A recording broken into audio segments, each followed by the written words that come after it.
There's three different ways that you can do it. You can either raise capital, and I do right now we're doing a 16-part series on raising capital for residential assisted living. And then you can use traditional bank financing. And if you've got the right team and the right balance sheet, the banks, and then you can go SBA. And the SBA has a lot of programs. Welcome to the Row Room Assisted Living Podcast with your hosts, Charlie Cameron and Alex Schlow. This is your go-to show for cutting-edge insights from industry leaders in residential assisted living. Whether you're ready to launch your own assisted living business or looking to invest in this fast-growing, high-impact sector, we are here to equip you with the tools, strategies, and confidence you need to succeed. Get ready to ride the silver tsunami and change the future of senior care. Now on to today's show. Welcome back to today's episode of the Row Room Assisted Living Podcast. I'm your host, Charlie Cameron, and today we're thrilled to have Ben Dickey as our guest today. Turns out we have a mutual friend, Mr. Doug Spence, which we just learned, which is pretty cool. So Ben, how are we doing today? Doing great, Charlie. Thanks for having me. Glad to have you here. So Ben, why don't you give us a brief introduction to you and where you're at right now in your assisted living journey, and then we'll jump back into how that all got started. Yeah, absolutely. So my name's Ben Dickey. We are currently in Oklahoma City, Oklahoma. We now have 2 residential assisted living homes, and we are in the process of developing our third. Sweet. Okay. And I know you were an exec at a Fortune 500 company. I assume you're no longer? No, actually, I still am doing consulting work. The company that I worked for was a healthcare IT company. They're one of the major players in the healthcare IT space, one of 2. And I worked there. I got that job out of college in about 2006. I got the job a little bit before that, but started in 2006 and worked with them implementing software in hospitals. So I worked in all aspects of the business across engineering, sales, consulting, and support, and really got to learn a lot about healthcare, the U.S. healthcare market, and also got the opportunity to work in London, England during that time. Nice. So I got to help open the London office, then came back, and I've done consulting and sales all over the United States. Wow. Okay. So yes, so I am still currently doing some consulting for healthcare. And a big piece of that is, and we'll get into this in the journey, but our story really goes back to about 2011. And my wife's mother was diagnosed with early onset dementia, and it was corticobasal degeneration. And I had left, I finished up school in Oklahoma, went to Oklahoma State, and I graduated, moved to Kansas City. We were living in Kansas City. And like I mentioned, I did a stop in London, England, and I never thought we'd be back to Oklahoma. But she had gotten diagnosed with early onset dementia. And my wife had just finished up grad school, and she was a physician assistant. And so we ended up moving back to Oklahoma to support her and just walk with her through that journey that she with that diagnosis. And so during that time, we looked and tried to find places, because originally she was able to live independently. And then as that progressed, she needed some support with activities of daily living, things like that. And so anyways, we looked for a place that might be a good fit, and we really struggled. Long story short, we ended up finding a home that she could be in, and she did really well, and she really thrived.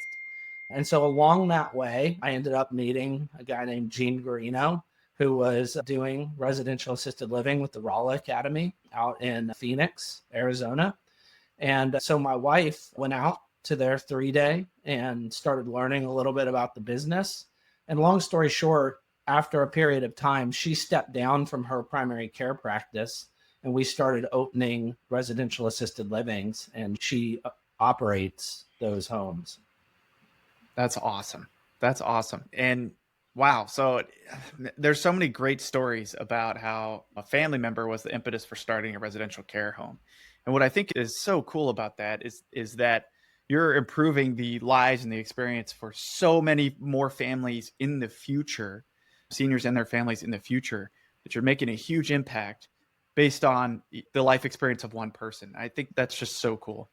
Thank you. And yeah, maybe we're just wired that way, but so when she was working in primary care, what she would find is there was more and more folks that were needing help with things like that. And they were struggling with feeling comfortable of a place that could support their needs and their activities of daily living. And long story short, yeah, there's a lot of reasons to like the business, but we felt like she really, when we had the conversation, she felt like she could serve more people and do more good by essentially building and operating these residential assisted livings than she could just working in the primary care clinic. And it was one of those things where 10, 20 years ago, if you would have asked us if we would have ever considered doing assisted living, it was not something that was really on the radar. But we really connected with Jean's message of do good and do well. And then there's a whole lot of other reasons why we really like the business. But it felt like with her clinical background and her story with her mom, it really did feel like a calling of something that really spoke to our hearts. I love that. So tell us about the 2 homes you currently have.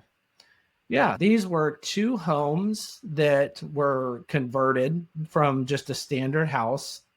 And then through that conversion process, they are 7 bedrooms. Each bedroom was converted to have, and the garage was converted as well, to have a unique independent shower. And then there is 2 common living rooms in each of the houses, and they're actually just right by each other. So they're on the same street. There's a house in between the 2, and they came up on the market, and we had the opportunity to start operating them. It's a little bit of a longer story because originally we thought that we were going to develop a property, and then just circumstance, these properties ended up becoming available, and it turned out to be a real blessing because we were able to then jump into those 2 homes, and it was a little bit lower of a learning curve from developing from the ground up, and allowed us to really start to learn the business, because you can have a theory on paper all day, but until you really roll up your sleeves and start getting clarity through motion, there's a lot to be learned from just actually operating a home. Definitely. And these were not in any way residential assisted living homes before. You had to do all of the conversion and licensing yourself. That's kind of part of the story. There was a local family and group that had started the conversion, and then they got stuck and they could not get those homes full, and they just couldn't get them full. So we had been approached to actually buy the homes. Originally, we passed on that opportunity, and we had started up a local mastermind, if you will, focused on this niche and this asset class. And we were actually developing a project south of Oklahoma City.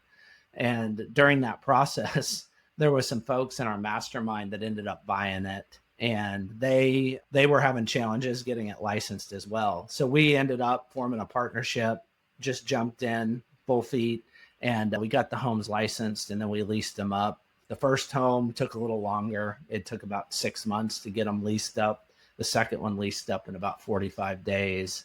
But long story short, we ended up partnering with a group in our local meetup and got them licensed and then operational. Nice. And how many residents are in each home? We have 8 residents in one and 7 in the other.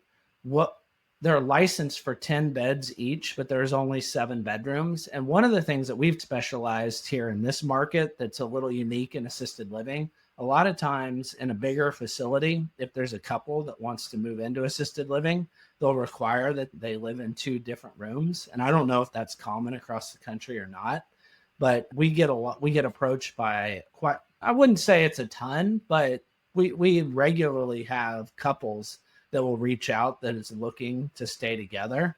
And so we're able to sell 1 room to a couple, and it's good for us and it's good for them. Nice. I love that. That is odd that they wouldn't allow that in a bigger facility, but it's probably to make more money would be my guess. Yeah, that's sad. Cool. When you did this first deal, what was the most surprising challenge you faced? I think there was, and It's really, there's kind of one key principle that ties all the different challenges together. Initially, it was just a lack of knowledge locally in the market about residential assisted living, and even with the Department of Health on the licensing process. And then with the city, just as far as getting the permits and things like that. So I'd say there was some initial headwinds there, but it wasn't anything insurmountable.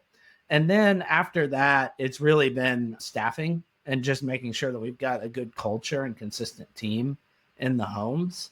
But again, the principle that ties those two things together is persistence and just focusing on team and culture. And as we've done that, there have been some hard things and hard times, but by focusing on the mission and staying persistent, we've just slowly worked through those and iterated our way through all of those headwinds. That's awesome. I know staffing is usually the number one issue, but followed very closely. Well, financing, staffing, and sourcing residents. What tips or tricks or lessons learned have you had in finding staff that will stay? And I think this is a national group, but one is Rolla focuses on this quite a bit, but one is just hiring on behaviors. So the first thing that we do is we look for alignment with our core values. And then as we look for that alignment, generally, it's interesting. Sometimes you have to have a sort of an understanding of people and be able to work and coach them, because oftentimes you'll have a caregiver that has really good bedside manner, but sometimes they won't be punctual. And other times you'll have a caregiver that's extremely punctual, but maybe their bedside manner isn't as good. And I think to a certain extent, you have to understand what behaviors will make a successful teammate. And then two, it's helping educate them on the value of working in a residential assisted living. So instead of sitting in a stairwell or having to push a med cart and just pushing medications across multiple floors, they really get the opportunity to sit down and have dinner, like with the residents, or go outside, participate in activities and things like that. And I think as we've been able to educate folks on some of those benefits, I wouldn't say that it's perfect, but the kind of the way that I look at it is there's a large population of folks that work in this industry, and it's our job to find that top 20, top 10%. And we do that by focusing on those key behaviors. And then what are the benefits of working in residential assisted living? And as we do that, we're able to filter through and find the best of the best. I love that. So you're finding the best staff members that are being overworked at other facilities and bringing them potentially to your homes and showing them the benefits and the just better level of care and hopefully a much easier time they're going to have working with you. Yeah, that's exactly right. And then you get the benefits of referrals, as if you do get somebody that's really good, generally they have friends. And so then they'll mention to their friends and then they want to come. And so that's been really helpful for us. That's awesome. I'm glad to hear that. I know that you said a partner purchased the homes. How did the financing work? Because we get this question a lot. And there's always every now and then something new that pops up of, oh, we did this crazy maneuver and it worked out great. So I'm just curious how you guys went about financing the two homes and the renovations. Yeah. So what we had done is we had been in, and part of the meetup that we'd formed was a spinoff, not necessarily to compete with, but more to focus on this asset class of residential assisted living. And we all were members of a larger local RIA. So it was a real estate investment association. So many of the members in that RIA, for a variety of reasons, were very interested in this asset class. And so we used traditional bank financing and some existing relationships that we had, where we had other real estate that we owned. We were able to secure this project by backing the project with other real estate. There's 3 different ways that you can do it. You can either raise capital, and I do right now we're doing a 16-part series on raising capital for residential assisted living. So it's something that we talked about a lot. And then you can use traditional bank financing. And if you've got the right team and the right balance sheet, the banks are generally comfortable lending on the real estate, less so comfortable on the business side of that. And we can talk through some of the details of why residential assisted living is just a great asset class. And then you can go SBA, and the SBA has a lot of programs. So oftentimes, I think it's important to understand and think like a banker, because a lot of banks, if you're new to this asset class, a lot of banks aren't going to be super interested in taking a risk on somebody that doesn't have an extensive track record in residential assisted living. But if you can help the bank understand how the project will be collateralized, why it's safe, and then if you understand that the SBA provides these incentives to banks to take risk off their balance sheet, then oftentimes the bank will work with you to find the best financing package, to where in some instances, for some projects and some people, it might be an SBA route where the bank's comfortable, they take some of that risk off their balance sheet, and they're comfortable with the SBA process. And other banks may be comfortable if you've got real estate or other assets that can collateralize the loan and good track record there, just betting on you as an individual and over collateralizing the note with assets that they are comfortable with. Yeah. The cool thing is there's a bunch of ways to do this, as well as there's a creative financing aspect too, right? There's potentially some seller financing that could come into play.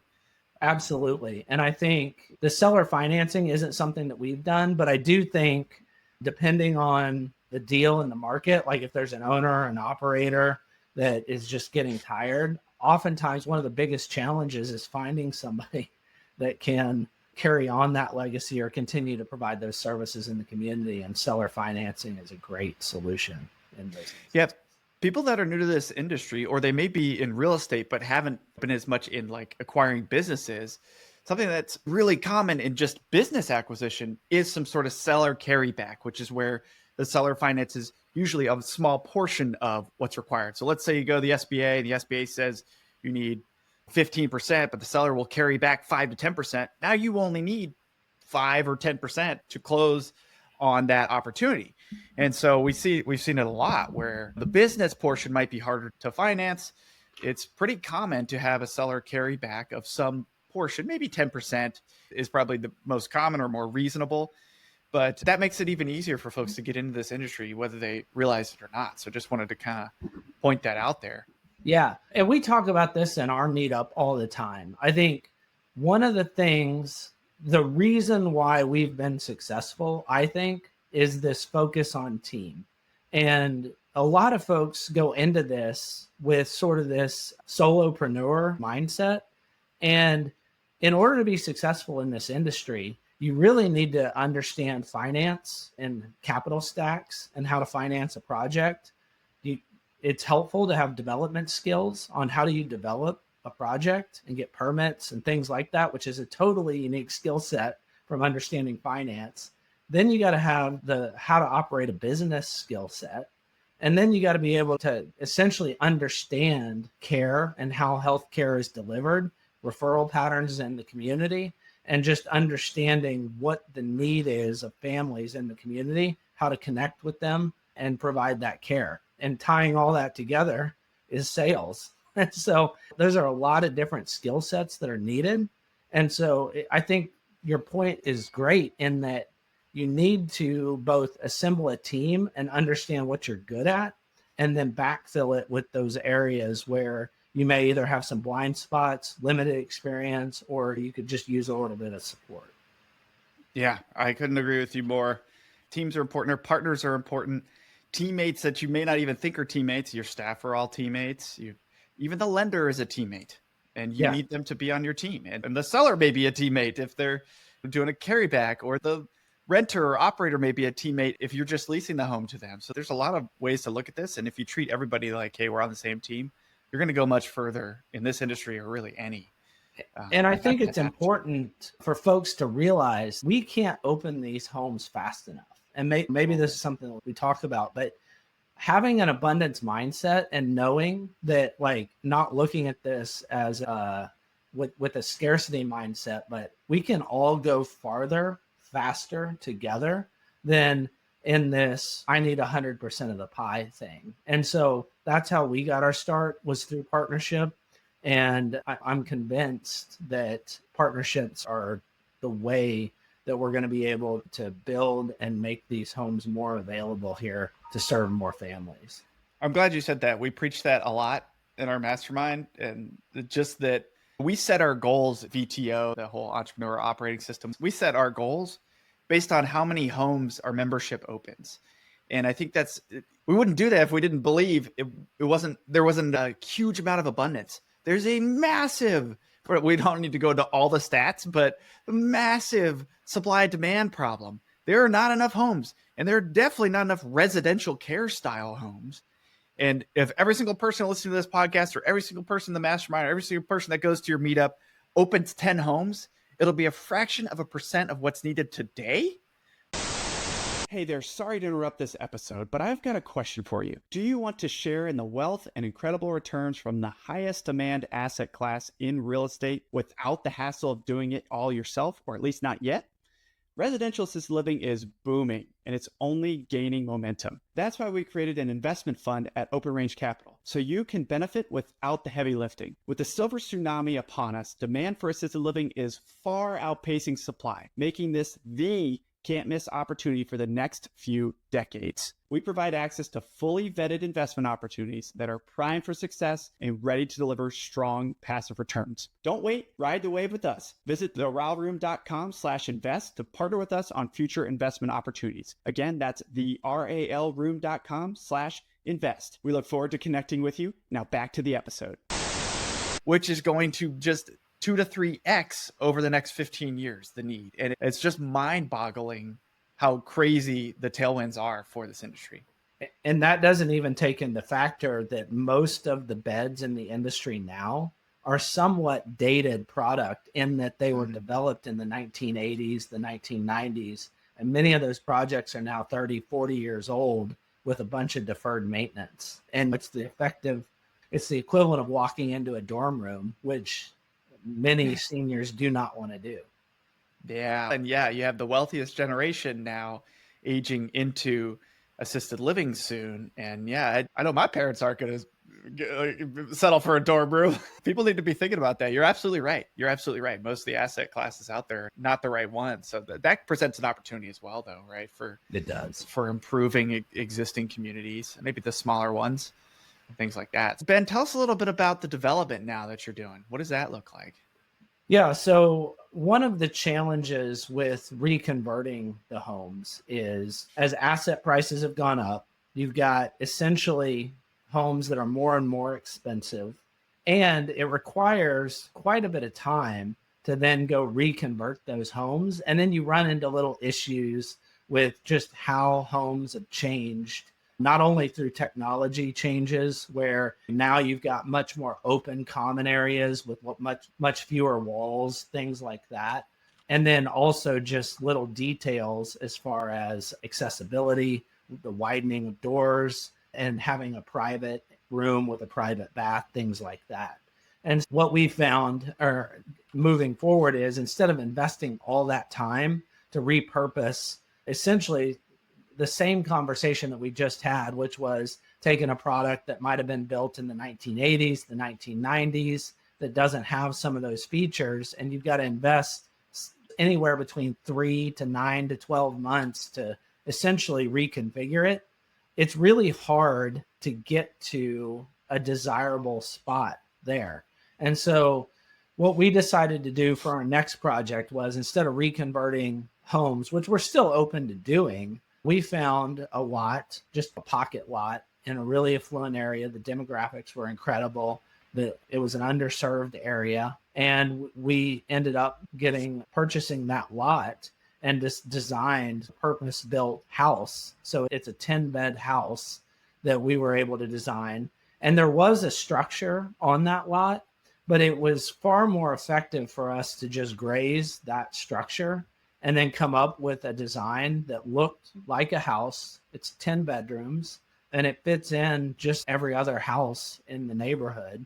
But it was much more efficient to build it from the ground up. And then that way we could get 10 beds in it. So one of the challenges with the 7-bed homes is Once you get over about 5 rooms, you almost need 2 staff, especially during the day. So it's if we had a 7-bed house that we're staffing 2 in, we're essentially leaving 3 beds that we could serve the community on with the same staff Yeah. on the table. So in retrofitting the house, it's really hard to get to that ideal ratio. But if you can build from the ground up and build it like a house, we thought that was a much more efficient way rather than just reconverting a property that wouldn't exactly be able to be designed with some of the amenities and some of the features that we were looking to offer. I think it makes a ton of sense. You can't just cram more people into a smaller home. It just doesn't. People have to actually live there. They have to dine there. They're spending all of their time there. Even though those homes are licensed for 10, you're keeping them at 7 to 8. I think that makes a ton of sense. And that's just a huge reason to build that, and the equity piece. It's going to be cheaper. It's going to build equity faster for you to build existing, probably for less than purchasing and renovating to a 7-bed. Is that a fair statement, that it's going to cost less to have a 10-bed developed brand new than a 7-bed renovation? It's a little tough, kind of inflation adjusted. I don't know if I've actually done the math, but we definitely felt like, yes, it was going to be more cost effective to go build it from the ground up rather than have to go put in a fire suppression, potentially deal with all the things of either getting a variance or rezoning and just all the different things that needed to take place. And so we definitely thought that it was, and I think the other thing to recognize there is when you're building a project from scratch, you're not going to have some of the issues that you will when you start tearing walls apart and things like that. You start tearing walls apart and you find a surprise here or, something that didn't line up over there. You run into an electrical problem and now you got to replace the electrical panel. Whereas if you just design it, you're essentially just putting it together exactly as it was designed. So you're minimizing a lot of that spin when you're running into those problems and then having to go solve the problem. Yeah. And the time is worth a lot. Makes a ton of sense. Where's the project right now? It's in Norman, Oklahoma. We got building permits it's been about 3 weeks ago. We're finishing the financing package this week, and we're scheduled to break ground the first week in June. Okay. And what did you choose for financing on that? It's actually going to be a construction line. That goes back into what we were talking about earlier. This one will be different than our others. It'll be a construction loan financed by the bank, but then we're going to term it out. The plan is we're going to term it out actually with SBA financing. And we're doing that because it's a new relationship with a new lender that really wants to work with us. But that was one of the things that it was advantageous to us because we were able to get the term a little bit longer on the financing package. So instead of having a 520 where you got a 5-year balloon where you're re-amortizing every 5 years, we'll be able to kind of term it out for 25 years with that SBA package, which allows us to push the cash flow up on the project a little bit more. And then it allows the bank to take the risk off. They're comfortable with the construction side of it. And then as we get operational, it takes a little bit of risk off their balance sheet. Awesome. So just another creative way to go about it. Yeah. Okay. Let me ask you, what are your plans with that or after that? Do you plan to just continue developing 10-bed homes in the area? What are you thinking? Yeah, right now we've developed a lot of interest and we can't really go fast enough. We've had a lot of folks that want to invest in this asset class. We've had a lot of folks that are really interested in it. We're a little unsure like how many we truly want to own and operate. We're thinking somewhere between 6 and 12, and we like them in 3-packs where you've got 2 or 3 projects right by each other. So we're going to go build 3 in South Oklahoma City to better serve that community. Then we're going to go build 3 more on the north side of Oklahoma City and just regroup, see where we're at. And then we'll probably build 6 more. And then at that point, we'll probably just continue to focus on the meetup and trying to help others grow and scale their business. Love that. Love that. So let me just change gears real quick because this is a question I like to ask folks who are in the thick of it. One of the common challenges is staying fully occupied. So what has been your biggest key to success to finding residents? Yeah, it's tough. It's tough to really pinpoint it on one thing, but what I would say is a focus on systems. And so what I mean by that is my wife has worked in healthcare. There's a common phrase that they call like coffee and donuts, which is like the old device rep strategy, where you go and have conversations with the primary care providers in your community. But it's multifaceted. And so I think of it like almost like referral channels. So we're very active on social media, especially Facebook. We've just started TikTok as a new endeavor, which I don't know how excited I am about it. But we just started TikTok and we're on Instagram. So we're very active on social media. We also have a channel with caring.com, but really it's a focus on the local relationships. We're very involved in our local church. There is a referral company that goes to the same church that we do, and they've been hugely supportive of us in the early years or when we first opened. And so having the relationship with those referral companies, and I will tell you, not all referral companies are the same. It's important to understand and to recognize what makes a good referral and what can be a challenging referral, and to know who those companies are in your local market and to build and facilitate the relationships with those. We also build relationships with the home care companies that are providing home care services in the community. And then we talk a lot about, and we focus on education for families, because we know the biggest barrier to coming to one of our homes is effectively that the senior or the loved one wants to stay in home. And so we effectively want to lower that barrier and improve the aging experience through the comfort of home. And so we walk along this journey with families. We prioritize education and we stay very active in our local market. And I think it's just the combination of working hard with our SEO and our digital strategy with Google reviews and asking for testimonials from families that we've had the opportunity to serve, which then drives referrals from their friends and families.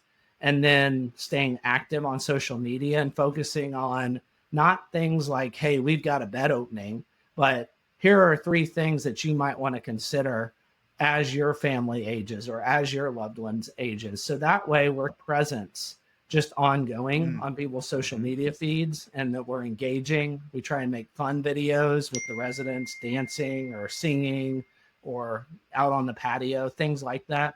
And so I think by just having that holistic strategy of leading with education, being active in the community, and then paying attention to details and asking for testimonials and focusing on our web presence, we've been able to curate. I think pretty quickly we've become one of the top options for families when they start Googling and thinking about assisted living here in Oklahoma City.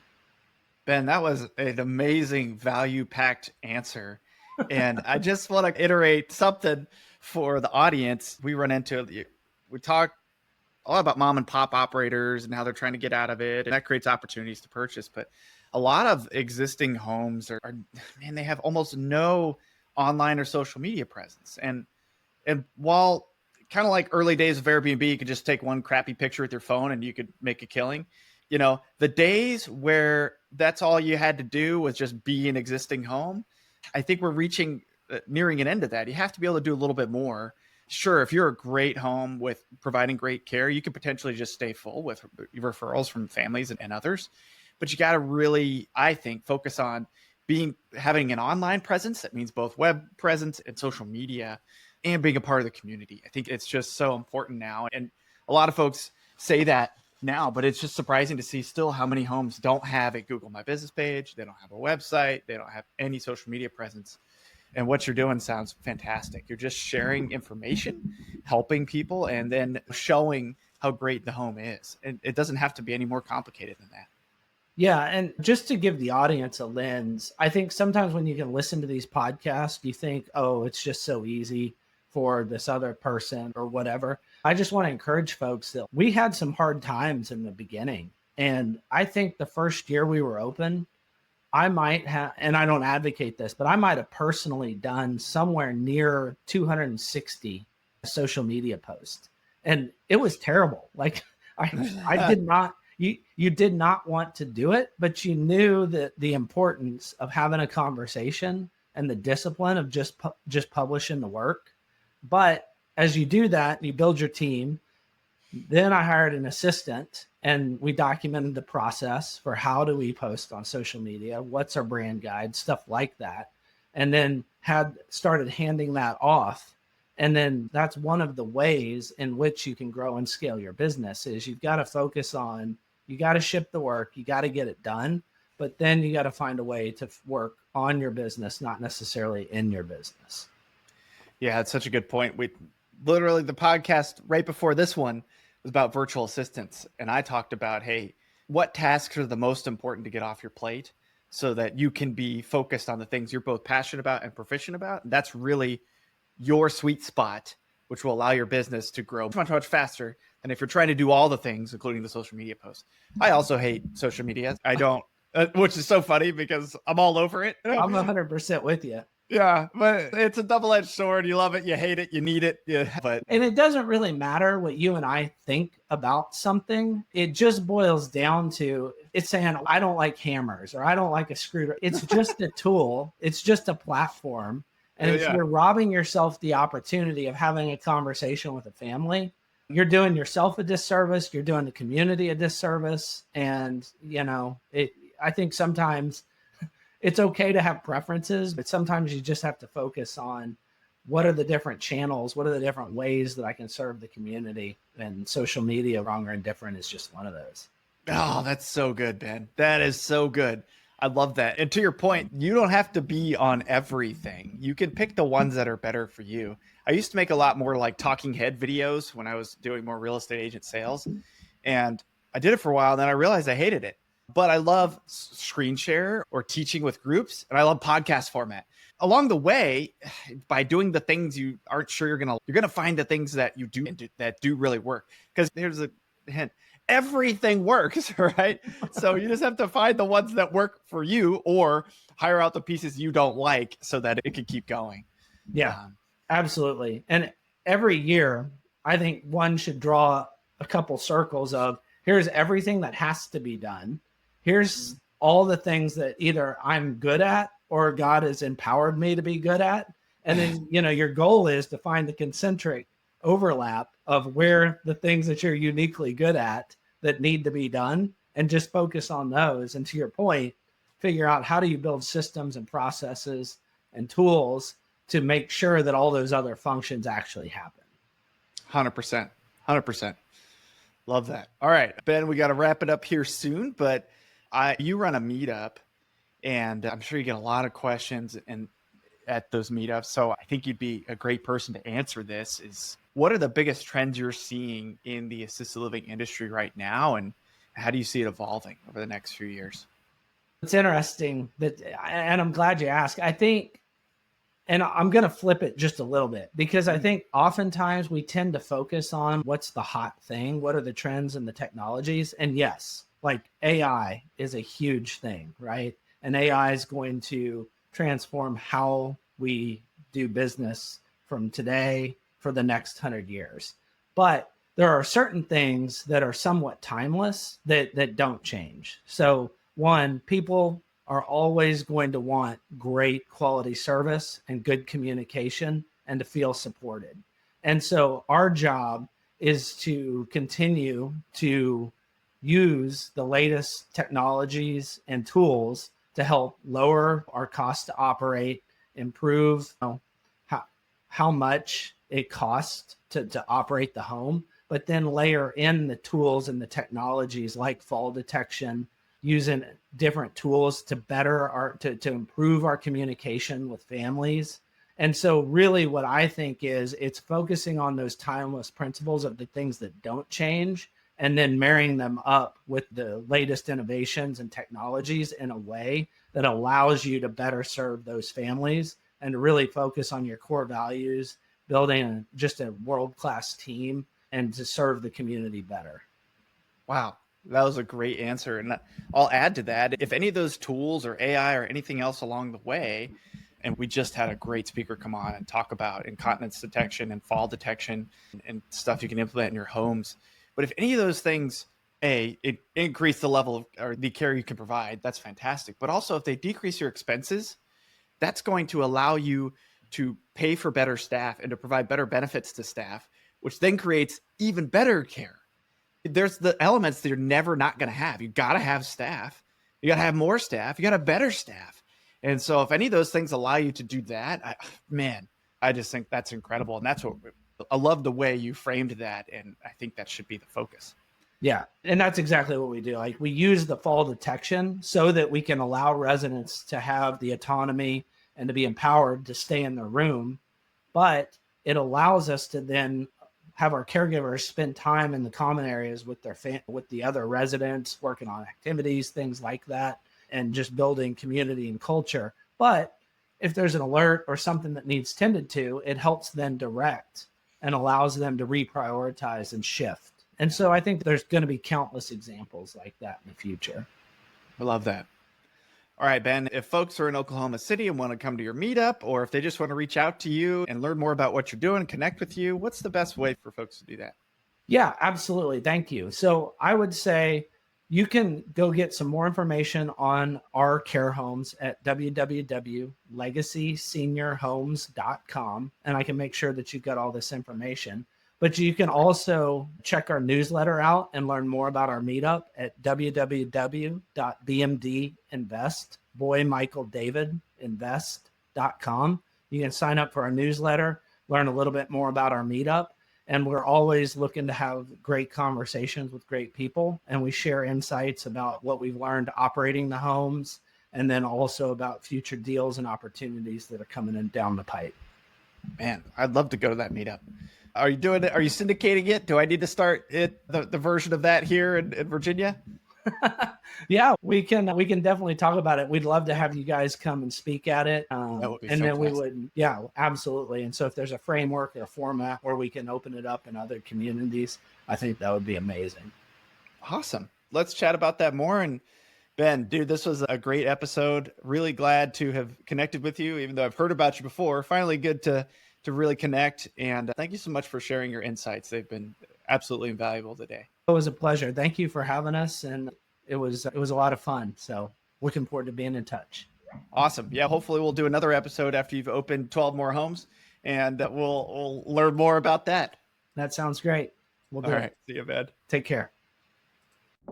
Thank you for tuning in to the Row Room Assisted Living Podcast. We hope you found today's episode insightful. If you enjoyed it, make sure to leave us a raving 5-star review. And a quick review helps more listeners find the show and more seniors get the exceptional care they deserve. And don't forget to subscribe so you never miss an episode. And just so you know, we have prepared some free resources for you to help you succeed in residential assisted living in addition to this podcast. Head over to theralroom.com, that is theralroom.com, to download our free 10-step guide to launch your first or next residential assisted living home, or our 10 reasons to passively invest in residential assisted living ebooks. And if you're ready to take the next step and make real moves in the RAL industry, join us in the Row Room Mastermind. It is an exclusive community where we deep dive into everything you need to launch and grow your own residential assisted living business. You'll get access to recorded courses, live calls with industry experts, a RAL calculator, resources and tools, like-minded entrepreneurs, funding opportunities, and an expert networking community to help you along your journey. Be sure to join us next time on the Row Room Podcast as we continue to explore the world of residential assisted living with more great guests. See you then.